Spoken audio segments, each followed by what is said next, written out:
Bismillahirrahmanirrahim. Bismillahirrahmanirrahim. Assalamualaikum warahmatullahi wabarakatuh. Alhamdulillahirabbil alamin. Wassalatu wassalamu ala asrofil anbiya'i wal mursalin wa ala alihi wa sahbihi ajmain. Amma ba'du. Alhamdulillah, kita patut bersyukur kepada Allah SWT atas segala nikmat yang telah dilimpahkan kepada kita, baik berupa rezeki maupun berupa kesehatan. Senang sekali rasanya saya bisa hadir kembali di hadapan Anda. Tentunya harapan dan doa saya semoga kita semua senantiasa diberikan kesehatan, keberkahan umur, serta dimurahkan rezekinya oleh Allah SWT. Amin, amin, ya rabbal alamin. Sahabat YouTube yang dirahmati Allah, sepertiga malam terakhir atau sebelum subuh merupakan waktu yang mustajab. Umat Islam bisa memanfaatkan waktu tersebut dengan mengerjakan amalan sebelum subuh. Banyak sekali yang menjelaskan mengenai keutamaan pada waktu subuh. Bahkan sebagai umat Islam, kita dianjurkan untuk memperbanyak pahala pada waktu subuh.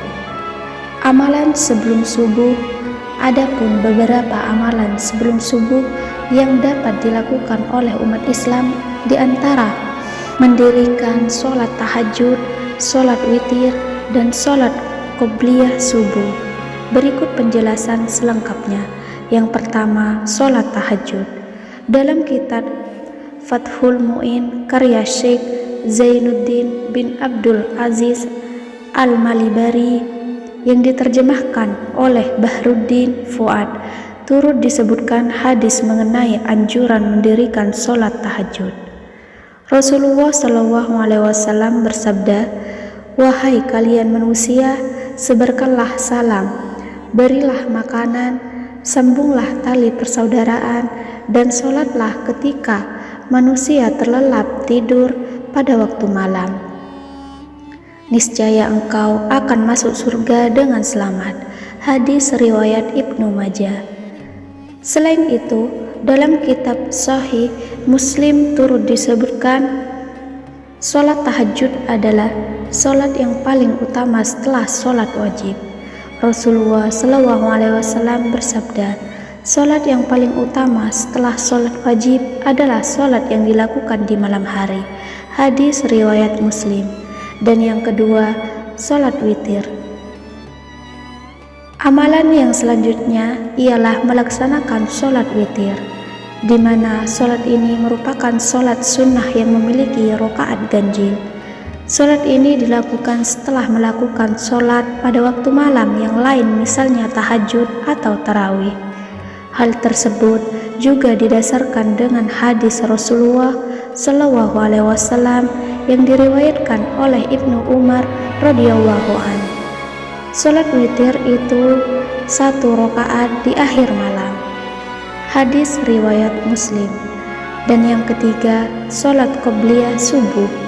Sholat sunnah terakhir yang bisa dilakukan sebelum waktu subuh adalah sholat sunnah fajar atau qobliyah subuh. Sholat sunnah ini memiliki banyak sekali keutamaan yang bahkan tidak ternilai. Keutamaan sholat qobliyah subuh ini disebutkan dalam hadis yang dikeluarkan oleh Imam Muslim dalam kitab Sholat Al-Musafirin. Dari Aisyah radhiyallahu an, ia berkata bahwa Rasulullah SAW bersabda, 2 rakaat sebelum fajar lebih baik daripada dunia dan seisinya. Waktu pelaksanaan sholat qobliyah subuh adalah antara terbitnya fajar dan sholat subuh, sebagaimana dikatakan Abu Bakar Jabir Al-Jazairi mengatakan dalam kitab Minhajul Muslim. Sa'id bin Ali bin Waf Al-Qahtani mengatakan dalam kitab Sholatul Mu'min, qobliyah subuh dikerjakan setelah azan subuh dan sebelum iqomah. Dan yang keempat, yaitu membaca zikir. Selain melaksanakan sholat sunnah tersebut, amalan sebelum subuh lainnya yang dapat umat Islam lakukan ialah dengan zikir. Bacaan zikir yang dicintai Allah SWT adalah bacaan tasbih. Sebagaimana Abu Hurairah radhiyallahu an mengatakan bahwa Rasulullah SAW bersabda, "Dua kalimat yang ringan di lisan, berat di timbangan dan dicintai Ar-Rahman adalah subhanahi wa bihamdi subhanallahil azim."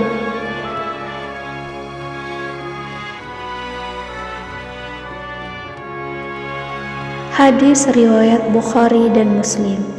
Dalam kitab Sahih Muslim juga terdapat riwayat tentang zikir yang sering disebut dengan tasbih malaikat. Dari Abu Dzar, ia berkata bahwa Rasulullah SAW ditanya tentang zikir apa yang paling utama. Beliau menjawab, zikir yang dipilihkan Allah untuk para malaikat dan para hambanya, subhanallah wa bihamdihi. Malaikat juga menyukai manusia yang mengucapkan tasbih dengan lafaz berikut: Bismillahirrahmanirrahim, subhanallah wa bihamdihi, hamdulillahi la ilaha illallah wallahu akbar. Dan yang kelima, berdoa. Ada sebuah hadis yang menyebut bahwa pada sepertiga malam terakhir Allah SWT turun ke langit dunia dan mengabulkan permintaan hambanya. Rasulullah SAW bersabda, Rabb kita turun ke langit dunia pada sepertiga malam yang akhir pada setiap malamnya. Kemudian berfirman, orang yang berdoa kepadaku akan kukabulkan. Orang yang meminta sesuatu kepadaku akan kuberikan. Orang yang meminta ampunan dariku akan kuampuni. Hadis riwayat Bukhari dan Muslim. Dan yang keenam, membaca Al-Quran. Amalan setelah subuh lain yang bisa dikerjakan adalah membaca Al-Quran. Allah SWT telah memerintahkan hambanya untuk membaca Al-Quran melalui firman-Nya dalam surah Al-Muzammil ayat 1-4. Wahai orang yang berselimut, Muhammad, bangunlah untuk sholat pada malam hari, kecuali sebagian kecil, yaitu separuhnya atau kurang sedikit dari itu, atau lebih dari seperdua itu, dan bacalah Al-Quran itu dengan perlahan-lahan. Semoga amalan ini bisa bermanfaat bagi kita semua. Wabillahi taufiq wal hidayah. Wassalamualaikum warahmatullahi wabarakatuh.